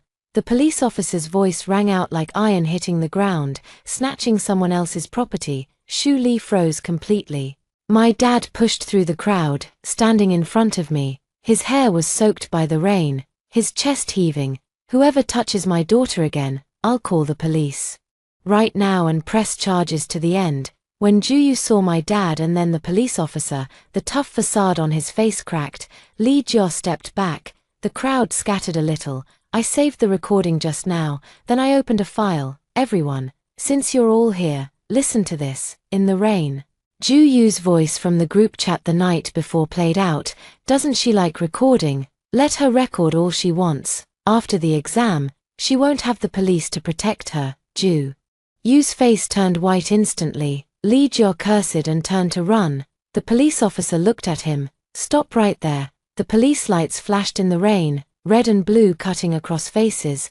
Juyu was taken in for questioning. Li Jia and 2 other male students were called away as well. Shu Li stood under an umbrella, her lips trembling uncontrollably. Her mother burst out from the crowd, grabbing a police officer's sleeve and wailing, "They're still children. The college entrance exam just ended. You can't arrest them." The officer pulled his sleeve free. "We're just gathering information. If you keep obstructing, it's interfering with law enforcement." Shu's mother withdrew her hand, then turned and shouted at my father, "Your family has to go this far. My daughter didn't even take the Chinese exam. Her account is banned, and now she's going to the police station. How can you be so cruel?" My father hadn't spoken yet. I walked over and stood in front of Shu Li's mother. Rainwater dripped from the edge of the umbrella, splashing onto my shoes. "Auntie, yesterday, at the exam site entrance, you charged at me to hit me. Today," Shu Li snatched my phone. "The night before, they were in the group chat saying they'd block me. You ask me why I'm going all the way. Let me ask you, when were you planning to stop?" Shu Li's mother opened her mouth, but for a long time, couldn't form a complete sentence. Shu Li suddenly spoke. "Mom, don't beg her." She wiped her face, her voice hoarse, like sandpaper scraping. "She's not going to let us off." I nodded. "That's right, I won't. Around us, someone let out a very soft intake of breath. Shu Li stared at me. You finally admit it, Linji. This is revenge. I looked at her, and in my mind flashed the iron door from my past life. Outside that door, she had also said, Linji, don't blame me. I just wanted you to know what it feels like to be hated by the whole class. I moved my umbrella back, letting the rain pound against my face. Shu Li, when I died in my past life, you were also outside that door. You said I owed the whole class an apology. Her pupils contracted. What nonsense are you talking about? I took a step closer. You don't understand. That's fine. You just need to understand this now. From the moment you started that live stream and called out my full name, from the moment you had Juyu block me, from the moment your mother charged at me to hit me, every single step you took has been recorded. I don't need to make up a story. You paved the road yourselves. Shu Li's lips lost all color. She looked toward the direction Juyu had been taken, then at the group of classmates with their heads down. Say something. Weren't you all supporting me? Tell the police. We just wanted to talk. No one moved. The rain grew louder. Li Jio's mother pulled her son behind her, muttering under her breath, Are you crazy? Still getting involved? Another girl whispered, Li, you said Linji would take responsibility. Shu Li whipped around. When did I ever say that? The girl flinched at the shout. The boy next to her gritted his teeth. You did say it. You said she was the class monitor. You said she'd definitely handle it like she always did.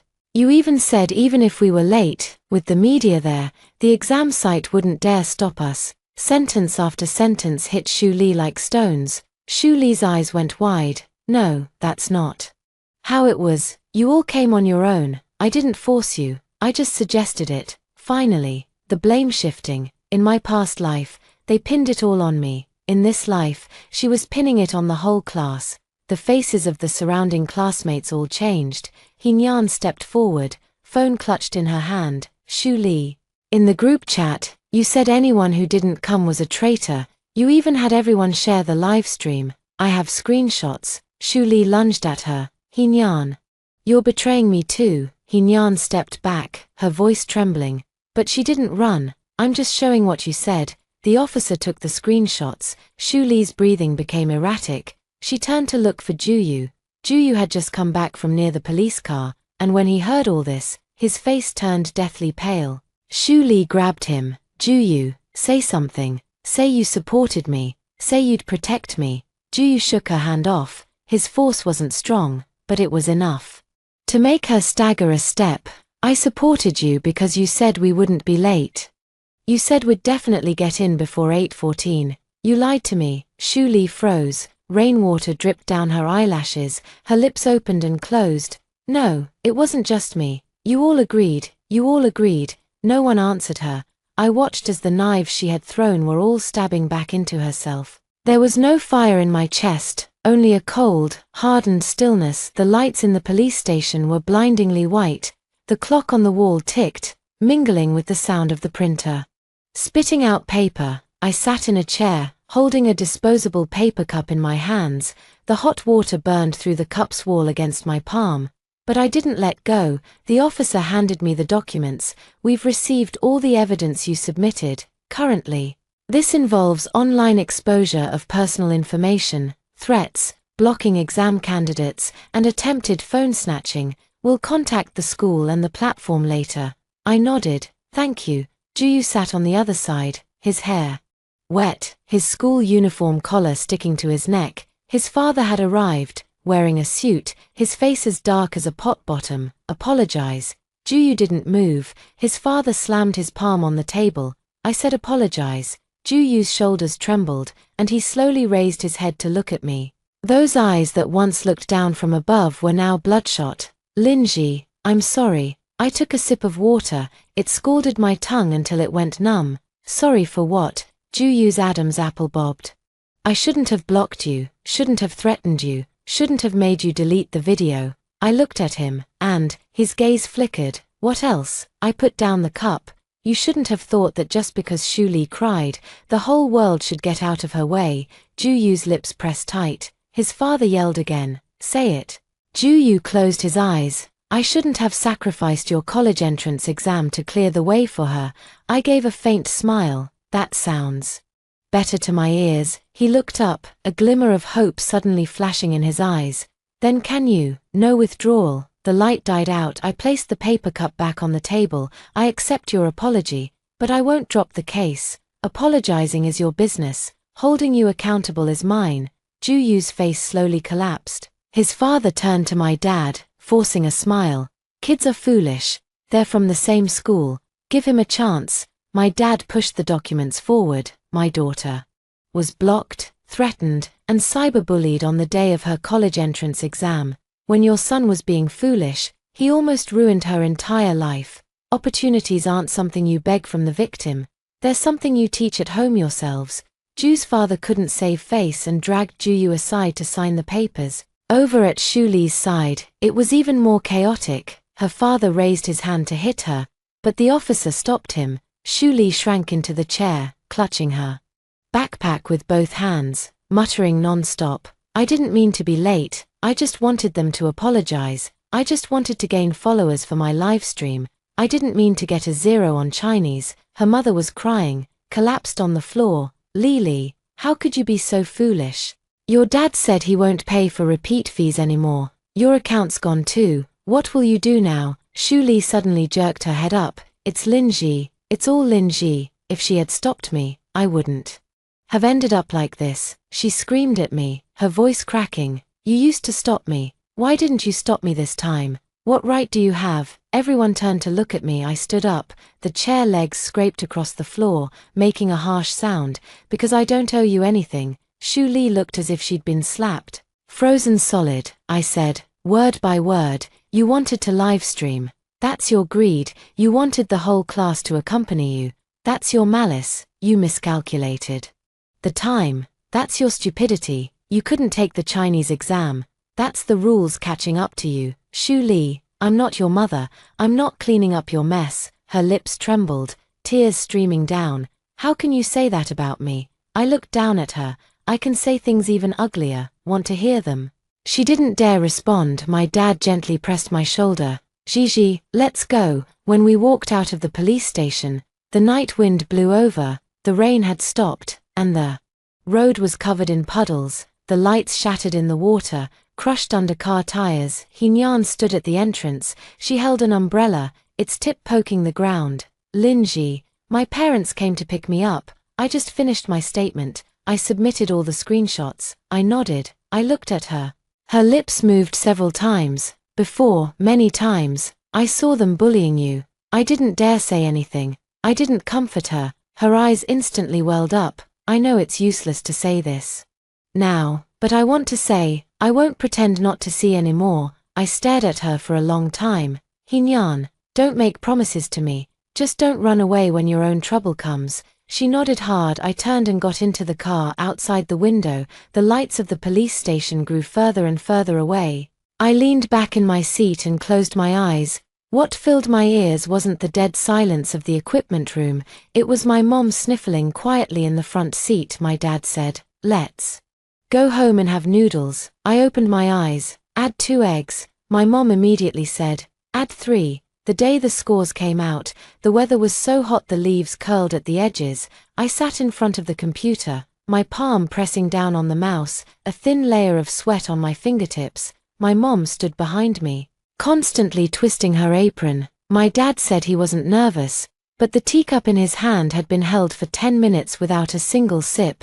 The web page lagged twice. On the third refresh, the scores popped up. Chinese, 136. Math, 144. English, 141. Comprehensive Sciences, 283. Total score, 704. My mom covered her mouth, tears suddenly crashing down. The water in my dad's teacup sloshed out, scalding the back of his hand, but he didn't even cry out. I stared at the numbers on the screen, yet before my eyes surfaced the image of that dirty admission notice screenshot from my past life. My score back then wasn't bad, but before I could fill out my college application preferences, I had already been cyberbullied to the point of not daring to leave the house. Shu Li's little essays came one after another.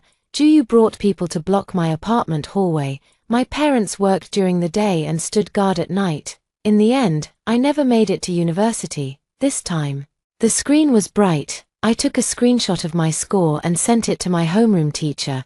The teacher quickly replied with a voice message, her voice choked with tears. Linji, I'm so happy. For you. You did really well these past few days. The school has also been handling Class 3's situation. Don't worry, all the materials have been submitted. I exited the chat, and Nyan's message popped up. I made it past the first-tier university cutoff. Thank you for not dragging me away that day, and for not yelling at me, I replied. You were the one who walked into the exam hall yourself. She sent a crying emoji. Not long after, another unfamiliar account sent me a private message. The profile picture was one of Shuli's old livestream avatars, and the name had been changed to a string of gibberish. Linji, are you satisfied now? I got a 0 in Chinese. My total score can't even get me into an undergraduate program. My dad is sending me to a cram school for retaking the exam, the worst kind, fully enclosed. Juyu didn't do well either. His family sent him to another city to retake. Lee Jo got a disciplinary record in his file for threatening you. You won. I stared at the words you won, my fingertips unmoving. She sent another message. But don't forget, it's you who made us like this. I took a screenshot and saved it. Then I replied, when you retake the exam, remember to enter the exam hall early. The other side showed typing. It typed for a long time. Finally, it sent a string of curses. I didn't finish reading it. I blocked her. But the matter wasn't over. In mid-July, Shuli's father took her to register at the cram school because the news of her 0 in Chinese had spread locally. The cram school would only accept her into the expensive class. Her father slammed the table in the office, while Shuli stood at the door crying. Someone filmed a video and posted it online. In the video, her father pointed at her nose and cursed, "Aren't you going to be an internet celebrity? Aren't you going to stand up for the whole class? Now you don't even have an undergraduate program. I spent over 100,000 to buy you a lesson." Shuli crouched in the corner, covering her ears with both hands. Her mother wiped tears on the side, repeating over and over, "Stop yelling, the kid's going crazy." Shuli lifted her head and suddenly screamed, "I told you it was Linji who ruined me. Why don't you go find her? Why is everyone blaming me?" The video cut off there. The comments below no longer sided with her, being late for the college entrance exam and blaming others. Seriously, so if the class monitor didn't stop you, you just wouldn't take the exam. You're an adult. Stop being a baby. Anyone who cyberbullied the class monitor before, come out and apologize. Shuli's alt account was dug up, the chat logs she had posted, live stream clips, and videos calling me out by name, all were unearthed by netizens. The platform issued additional penalties, permanently banning her account, the account she had painstakingly built for 2 years, with its followers wiped clean and all her content removed, according to Nyan, on Shuli's first day in the cram school. Someone pointed at her and asked, "Are you the one who made the whole class late?" She threw her books on the spot. The next day, she didn't show up for class. On the third day, her father brought her back to school and stood at the classroom door watching her all day. Juyu's situation wasn't much better either. He originally had the grades to get into a decent school. After missing the Chinese exam, his total score dropped to the edge of the vocational college cutoff. His family refused to let him go to a vocational college and sent him to a neighboring city to retake. Before he left, he came to wait downstairs at my apartment once. I didn't go down, my dad did. Juyu stood under the shade of a tree, his lips chapped from the sun. He said to my dad, "Uncle, I want to say something to Linji." My dad asked, "An apology?" Juyu was silent. My dad asked again, to beg for her forgiveness. He remained silent. My dad laughed, "Then you just want to make yourself feel better.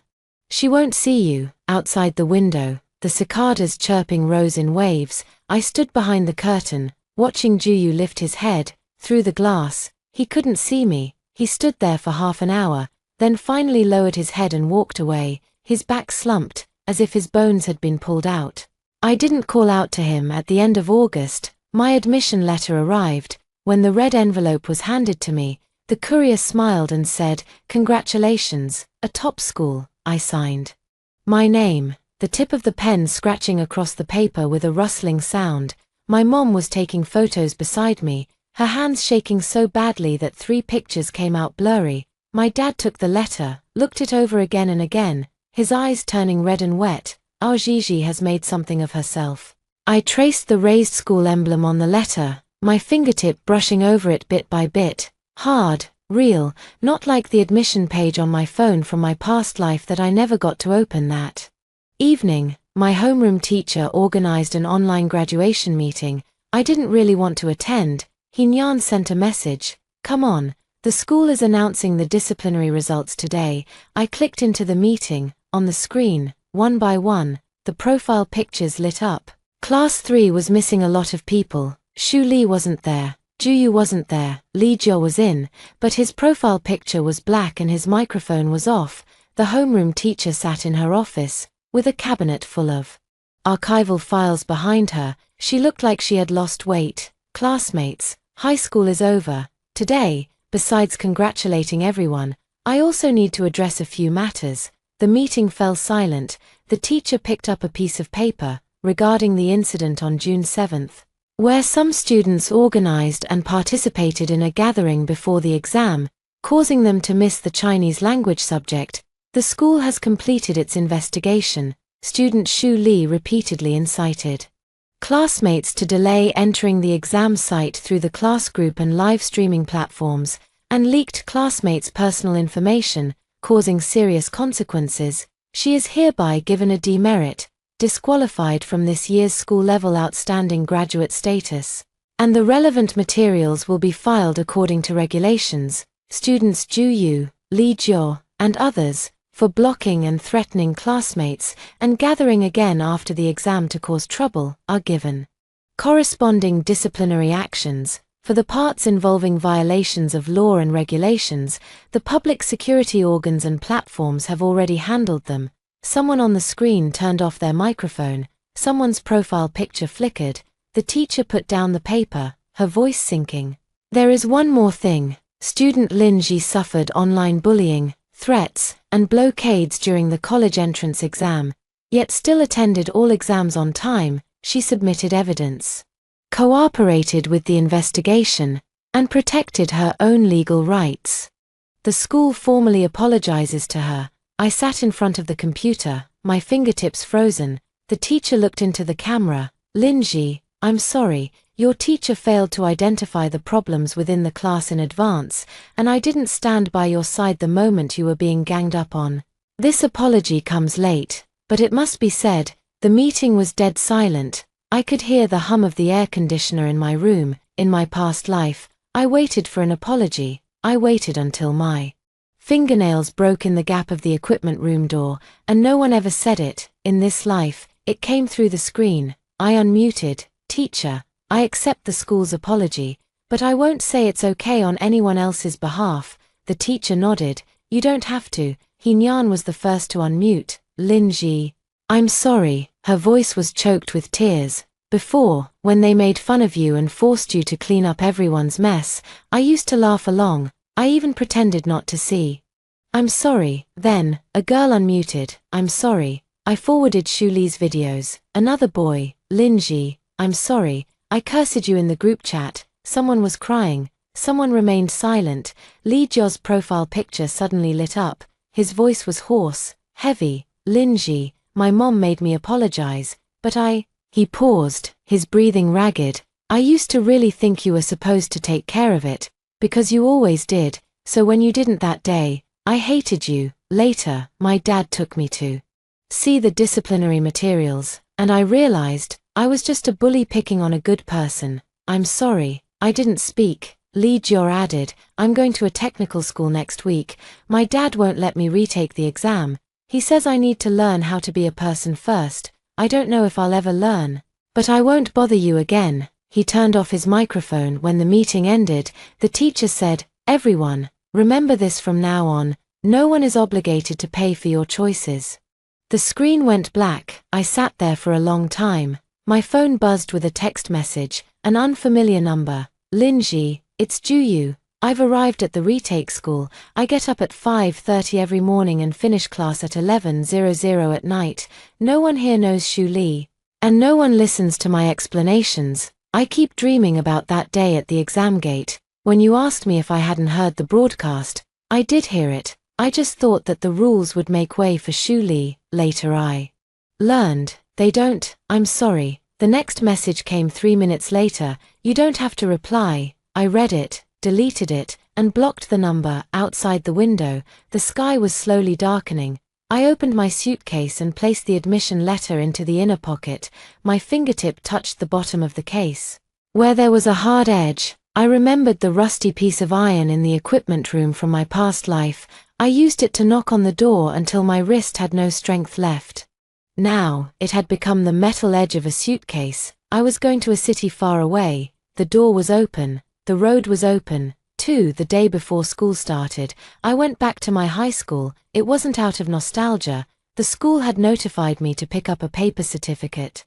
The security guard at the gate saw me and smiled. "Here comes the star student from a famous school," he said. I smiled back. "Uncle, you still remember me, with the scene you caused on the day of the college entrance exam."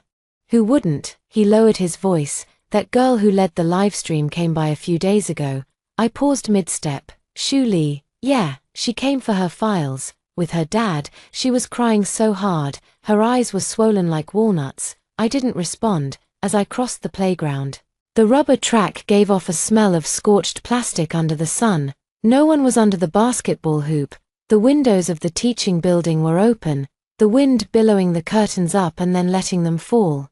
I passed by the classroom for class 3. The door was unlocked. The desks had already been rearranged, and the blackboard still bore traces of chalk from the previous year's students. I stood at the doorway, looking at the seat by the window in the last row in my past life. After the college entrance exam, they moved my desk next to the trash can. The desktop was covered with writing. "Traitor, harmful pest, go die." I wiped it clean over and over, but black ink was still wedged into the wood grain. Now, the desktop was spotless. Sunlight fell on it, so bright it was blinding. Just as I was about to leave, an argument erupted from the end of the hallway. "I'm not repeating the year.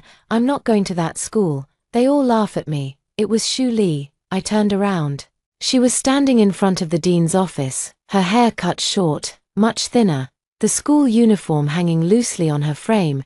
Her father was gripping her arm, his face ashen. "If you don't repeat the year, what will you do? My livestream account is gone. My grades are gone. You still want to mess around?" Shu Li shook him off. "Then let me die." Her father raised his hand. A teacher from the dean's office rushed out to stop him. "Mr. Shu, don't hit her." Shu Li slumped onto the bench, covering her face with both hands, her shoulders heaving. She saw me. Her crying suddenly stopped. She stared at the certificate bag in my hand, then at the university badge hanging on my suitcase. In that instant, the skin on her face seemed to tighten. She stood up and walked toward me step by step. Her father called out, "What are you doing?" She ignored him. When she reached me, she stopped. The hallway smelled faintly of disinfectant, mixed with the musty scent of old books. Shu Li's lips were chapped, dark circles under her eyes. "Linji," she said, her voice so light it almost dissipated.